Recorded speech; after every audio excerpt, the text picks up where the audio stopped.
का बार बार ऐसे सताई कोरोना, एक बार फिर से डेरौले बा। आ तीन तीन गो वैक्सीन लगल बा, फिर काहे भरमौले बा। तीन तीन गो वैक्सीन लगल बा, फिर काहे भरमौले बा। कहेल काका की लगाता भैया, लैके जाई जान हो, लैके जाई जान हो। हंसत खेलत गौआ चौराहवा, हंसता खेलता गौआ चौराहवा। लागी फिर शमशान हो, लागी फिर शमशान हो। अरे कोविड कोविड हल्ला मचल बा, फिर माथा खसकौले बा। आ तीन तीन गो वैक्सीन लगल बा, फिर काहे भरमौले बा।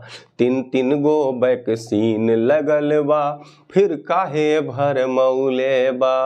का बार बार ऐसे सताई कोरोना, एक बार फिर से डेरौले बा। आ तीन तीन गो वैक्सीन लगल बा, फिर काहे भरमौले बा। एक ग्रामीण क्या सोचता है? जगह जगह फिर डंडा बरसी, होई फिर से वसूली हो, होई फिर से वसूली हो। अरे ताजा घटना लॉकडाउन के, ऊ कुल कैसे भूली हो, ऊ दिन कैसे भूली हो।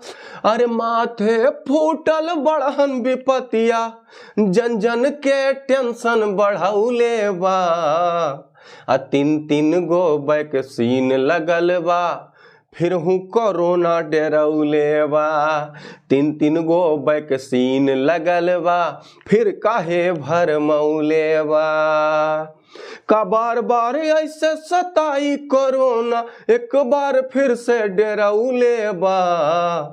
आ तीन तीन गो वैक्सीन लगल बा, फिर काहे भरमौले बा। तीन तीन गो वैक्सीन लगल बा, फिर काहे भरमौले बा।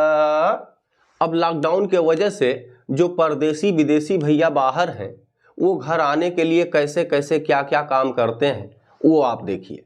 मचल हुए हल्ला चढ़ावा उतारा, खचा खच भरल रेलगाड़ी निहारा, खचा खच भरल रेलगाड़ी निहारा।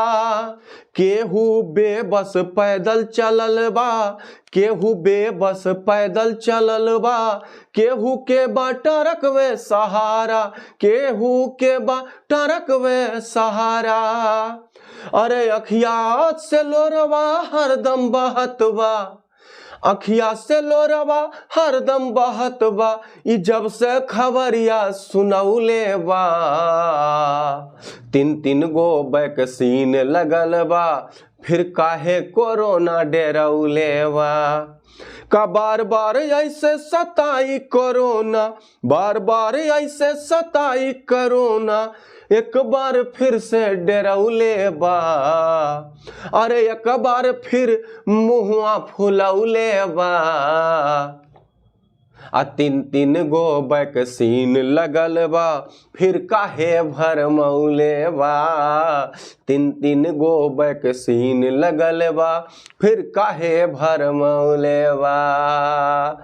धन्यवाद, नमस्कार आप सभी का। अगर आपने अभी तक हमारा चैनल सब्सक्राइब नहीं किया है तो सब्सक्राइब जरूर कर लें, ताकि हमारा और वीडियो जो आगे आए या अब तक का जो वीडियो है वो आप सभी देख सकें और आनंद ले सकें। जी हाँ दोस्तों, इसके साथ मिलते हैं अगले वीडियो में, तब तक के लिए नमस्कार।